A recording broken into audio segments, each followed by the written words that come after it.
Good evening is the Oscar. And a good evening indeed. It's Bert here with Brother Bro. With the festivals just around the corner, we thought it would be fun to predict what Metacritic scores that movies they're going to get. Not every movie, but a lot of the movies. Basically, we're definitely setting ourselves up for failure here. There's absolutely no way to know what anything's going to get on Metacritic before being released, and we are basically setting ourselves up to be wrong. If you're in the ballpark, it still looks good for you. It's a fun game, and if you guys enjoy this, maybe we'll do more Metacritic predictions. Cole, why aren't we just doing Rotten Tomatoes predictions? Good question. Because Rotten Tomatoes, really, they go by the percentage of critics who like the movie. Metacritic gives a better indication of the consensus of the critics. How good do they think the movie is, not whether they think it's good or not. We're basically going to go in order of when movies are premiering at Venice and Toronto. We still don't have the Telluride schedule. The Truth is opening Venice. This is Hirokazu Korida's new movie with Ethan Hawke and Juliette Binoche. This director did Shoplifters. He's directed many movies that are considered really great, so he's very consistent. We never know, Cole, these foreign film directors sometimes have weird turns when they go into American movies. Like, think about Asghar Farhadi's movie, I'm going to go with a 75. I don't think it's going to be like a masterpiece, but I might say 81. I might say 81. Marriage Story, big one right here. What do we think? I think that this movie's going for something big. I think this is going to be one of the best reviewed movies out of the festival. That's my prediction. I'm going to go with an 89 on Metacritic. I could see it entering 90 territory. Can't help but agree with you. Everything is just poised to be Baumbach's finest feature. Let's go with 90. Let's go with a 90. Right. So I'm pretty much the same with you. Ad Astra, James Gray's latest. I have a pretty good sense of where this movie's going to fall. Low studio confidence. They tried to go for something ambitious in scope, but then they were they got a little freaked out over the fact that it was artsy. That's kind of what it seems to happen, wouldn't you say, Cole? But the trailer wasn't wowing anybody. The people who wanted the artsiness were and then the people who were entertainment. It's a weird middle ground. People are going to find the movie to be overall an interesting movie, but yeah. I don't think that people are going to think it's a masterpiece. I'm going to go with a 69. I'll go with a 66. Joker, this is going to be an interesting one, Joker is very interesting. I try to do a lot of research because I'm pretty torn. It's I could see Joker being at least as good as Logan, for example. I mean, Joaquin Phoenix looks amazing in it. He's getting big hype from the Venice director. Is this movie's going straight to the Oscars. And we know it's a crime drama, pure crime drama. I will say, upon my research, the script reviews were mixed. However, it's likely not the final draft, and they also changed the script as they went along and rewrote it on set. So maybe it says nothing, maybe it says a little. Although there are a lot of people who have high hopes for this movie, I just think that it's going to disappoint a little bit. I'm going to actually go with a 65. I think that it might disappoint people. There are going to be things about it that are really great, but maybe the story's going to be clunky and it's not going to be there. Is it really going to be as good as we want? It's definitely going to be a fascinating movie. I could see people just liking it. A 71. Next up is The Laundromat.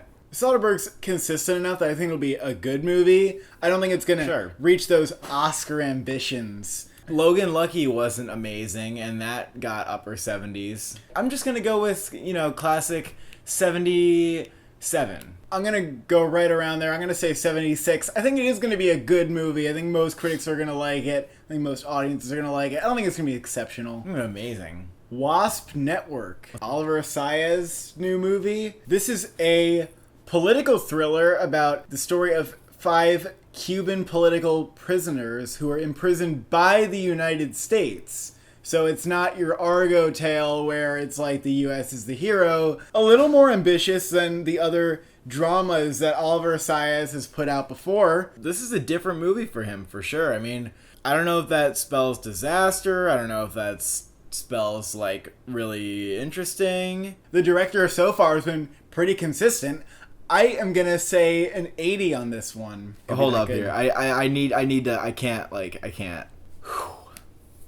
don't know why this is so hard. I mean, if you average out his most recent movies, you'll get around. Because it could be bad. Whatever Paul Greengrass's July with whatever got 22 July, whatever that got, I'm gonna go for it for this movie. 69. 69. We're gonna predict a 69 for Wasp Network. American Skin. Nate Parker is back. We thought he was canceled forever, and he might still be canceled. This movie might come out, and then people go, bury the movie, Nate Parker is canceled. If you don't know, Nate Parker directed Birth of a Nation, the 2016 one, which we actually thought was very good. I thought it was great. Spike Lee said this movie was like really fucking good, basically. It's a subversive movie about America, and it takes on race. I have no reason to believe this film wouldn't be good. I'm actually pretty excited to see it, considering I really like Birth of a Nation. I could go with like a 74. I'm going to say a 74 as well. It's sort of in the middle of being like great or good, but maybe it could be either, who knows. The King. Just got a trailer for this one. It's David Michôd, who did Animal Kingdom and most recently War Machine for Netflix, and this is coming to Netflix, and it is just like Outlaw King in many ways, but Timothée Chalamet is in it. The stands are jizzing. Can't say I jizzed over this trailer. It looked like sort of a bland, like medieval, like king movie. It's called The King. You couldn't really get a title more bland than that. The last movie was War Machine. I just can't say that this is going to be necessarily that good. And I'm going to predict a 55. That's what I was thinking in my head. I'm also going to go with a 55, Cole. All right, next one is Waiting for the Barbarians. One of the directors who did Embrace of the Serpent and Birds of Passage. Fascinating. Both really good movies. This is an English language movie. Robert Pattinson's in it. Johnny Depp's in it. Mark Rylance is in it. This photo that they released from it is not giving me good vibes. Johnny Depp looks weird. Oh boy. I don't like it. Oh, it's like a farce. It's a comedy. No, it's not. What is Johnny Depp doing in this movie? A magistrate working in a distant outpost begins to question his loyalty to the Empire. Like, do I want to watch a movie about someone questioning their loyalty? Not really. Like, I don't know why this movie is important. Remember The Promise, the movie with Christian Bale and Oscar Isaac? This and The King, it's like, do we care about like these typical stories of historical like European men? Like, I don't know that that's of interest right now. A magistrate, what does that even mean? It's some Harry Potter shit. Let's go with a 40. Say it on 3, Justin. 1, 2, 3, 46. The Personal History of David Copperfield, which is the director of Death of Stalin and In the Loop. Consistent director here. We got Dev Patel in it. We got Tilda Swinton in it. It looks good. Could be one of the best Charles Dickens adaptations we've seen. While this movie has like that Oscar production, it's a bit of a comedy. We don't know how far that satire is going to go, but I think that the odds that this movie does well with critics are pretty high. At least it'll, make them crack up a little bit. But, like, the scary thing is if this movie gets, like, the same rating that, Death of Stalin got, which is 88 on Metacritic, then it will be, like, Oscars, We don't know for sure, because sometimes movies get really good reviews. I think Can You Ever Forgive Me, and they still don't get the Oscars. And Dev Patel, I mean, you can't imagine that he won't be good. You can't imagine. I'm going to go with an 83 on this one. Maybe not a masterpiece, but a great satire. Yeah, I'm okay with 83 on this one, Cole. I'm feeling that you're too. Gonna agree. I'll go with that one. Oh my god. Next movie, very excited to talk about, Just Mercy. Last time you checked in with me, I had this at number 15 on my list, and it has only gone up. The more research we do about this movie, what do we find, Justin? It is based on a very liked autobiography. The story is compared to like a Kill a Mockingbird type thing, but like for the modern era. This isn't just some shit where you watch it and you're like, well, I'm glad that we don't live in that time anymore. It's like you watch this and you're like, oh shit. This is happening now. I mean, this movie seems important. It's got a great cast. I don't know where it could go wrong. Great, to be honest, story. Like, if it's great, it checks every Oscar box. It could be like Spotlight, emerging high from the festival. Lead actor for Michael B. Jordan and supporting actor for Jamie Foxx. 2 hours and 16 minutes, so it's got something to say. Could win Toronto. A movie that could win Toronto. I would say so. Kind of coming out of nowhere. Yeah, so I actually do think this movie is going to be very good. I think it's going to be a big audience hit as well. Is why I'm predicting an 86 for it. Michael B. Jordan, Jamie Foxx. Director of short film 12. 88. Let's just mix it up a little bit. I'd either do 86 or 88. I wouldn't do 87. No chance it gets an 87. Yeah, I'm just gonna predict it like just getting into the Oscars. Let's just call it. Although we'll find out soon. Maybe we're wrong and we're gonna be embarrassed. Who knows? Knives Out. Rian Johnson. Will he make a movie on caliber with Looper this time? Looper had an 84 Metacritic. I mean, that's a really high score for a sci-fi action thriller, wouldn't you say?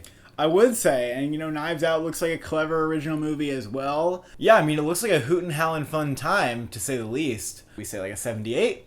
I'm gonna go with a 75. Mysteries sometimes set themselves up to be like a little unsatisfying. I don't know, Yeah, it's my opinion. it's harder to satisfy. And I'm excited for it. Hope it does well. Beautiful Day in the Neighborhood. A lot of people lately kind of been feeling this Saving Mr. Banks vibe on the movie. Partly because of Tom Hanks, but also they're just thinking that this is like some Oscar bait crowd pleaser. But I sort of see it differently because Marielle Heller seems like she just brings really honest and deep characters to her movies. So I see it being better than that. 87. 87. Really? I don't know. I mean, if you're going by her last two movies, you'd be right on the mark. They both have 87s. That's why right. not? She's 2 for 2 on 87. Just go for it. I'm going to go with an 84. It's not going to have the same score as her last two movies. That doesn't happen. He goes in the trailer, that makes me like it. 85. That's my final guess. Oh, there you go. Dolemite is my name. The trailer looks good. Not amazing. It's not going to be an amazing movie. I don't see it getting 69 nominations. Off the bat. I would go with the 68. Yeah, 68. I'm going to change 67, actually. 67. Dolemite is my name. Eddie Murphy. Good movie. Not a great one. 67. Hustlers.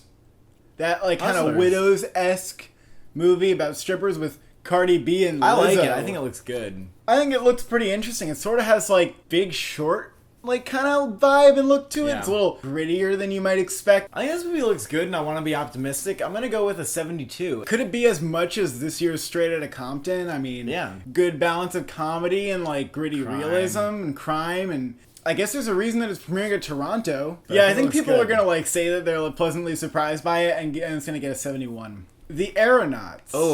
Hot air balloon shit with Eddie Redmayne and Felicity Jones, the Theory of Everything duo, which kind of gives me Serena vibes, which is that movie with Bradley Cooper and Jennifer Lawrence that was supposed to suck. Or like In the Heart of the Sea, where it's CGI bloated, but it's like... I think it'll be like a good-looking movie, but it'll be like, what is this movie doing here? Aeronauts doesn't take off. Aeronauts fails, it's full of hot air. I'm feeling a 56. I don't like this movie, Cole. I don't really like it one bit. I don't like that they're teaming up the Theory of Everything cast. It's gonna be like a mess. Who's directing this? It's an action-adventure movie. Oh, actually, he did Wild Rose earlier this year. You hear about that movie, Justin? He did that? Yeah.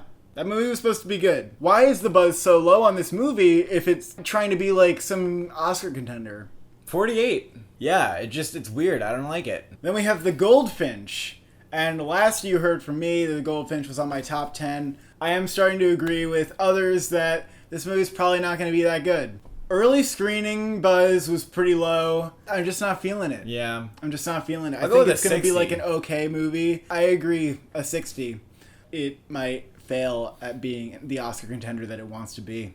Unbroken. It could be Unbroken. Jojo Rabbit. Long time I was kind of like in the denial bucket for this movie. I was saying, this doesn't strike me as an Oscar movie. Like the 1 minute trailer came out, I was like, this looks too much like Wes Anderson. Why is this an Oscar contender? Again, someone explain this to me. However, done my homework. Script reviews for this movie are like, damn, this is a good script. Okay, so that's like a screenplay nominee probably.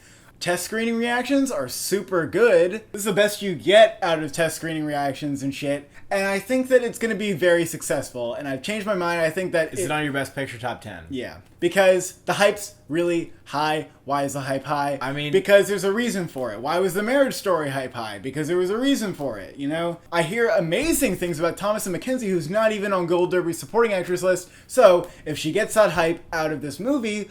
You better wait for Gold Derby to put her on, and then you snag her real real quick for that supporting actress. My prediction for the Metascore for this movie is an 87. Fine, I'll go with 87 too, Cole. You've somewhat convinced me, but I still have a foot in the denial bucket about this movie. Ford V Ferrari. Great I have question. a pretty good idea, Great question. actually, about this one. Walk the Line is a 72. 310 to Yuma, 76. Logan, 77. James Mangold's highest rated movie on Metacritic is a 77. There's no reason to believe that this movie's going to break out as an 80. I actually am going to go with a 77 on this one because I think it's going to be a good movie. 76. I'll go with a 76 on here. I don't think it's going to be amazing. I still don't think it's going to get nominated for Best Picture. It's just going to get a couple technical nominations, probably. The Two Popes. The Two Popes is like, oh. Yeah, it's not going to be a substantial movie. It's not going to be a weighty little movie. Funny. It's going to be moderately charming movie that you can have a decent time at. And I'm going to predict a 64. You know what? I'm going to go with a 59. I'm tired of all the 66s. We're going to go with 59 on this one. Uncut Gems. The Safdie brothers. Let me see the image for it. Next movie after Good Time, which was more than a good time. It was a very good movie. I don't see a reason to believe why this wouldn't be a very good movie as well. Perhaps at least as good as Good Time. I think it will be very like, good. it's a crime thriller, so it's not going to get the Oscars. Maybe there's a little comedy in there. Why else would they have Adam Sandler? Sure. But, like, Sure. Their style for Good Time was just a winning style. I think this movie could get an 82. Wow. Why not? Why not? I guess so. No, I kind of like where your head's at with this one, Cole. No, I'll go in the middle. I'll go with an 80. Go with an 80.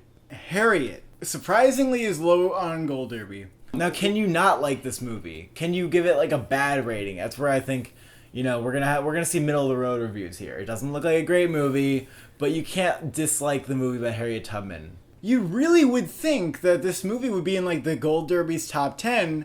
But again, like, the trailer didn't really impress people. When we reviewed the trailer, we gave it the benefit of the doubt and said it's going to be like Hidden Figures. Maybe it's not the best movie. I mean, that was a good movie, though.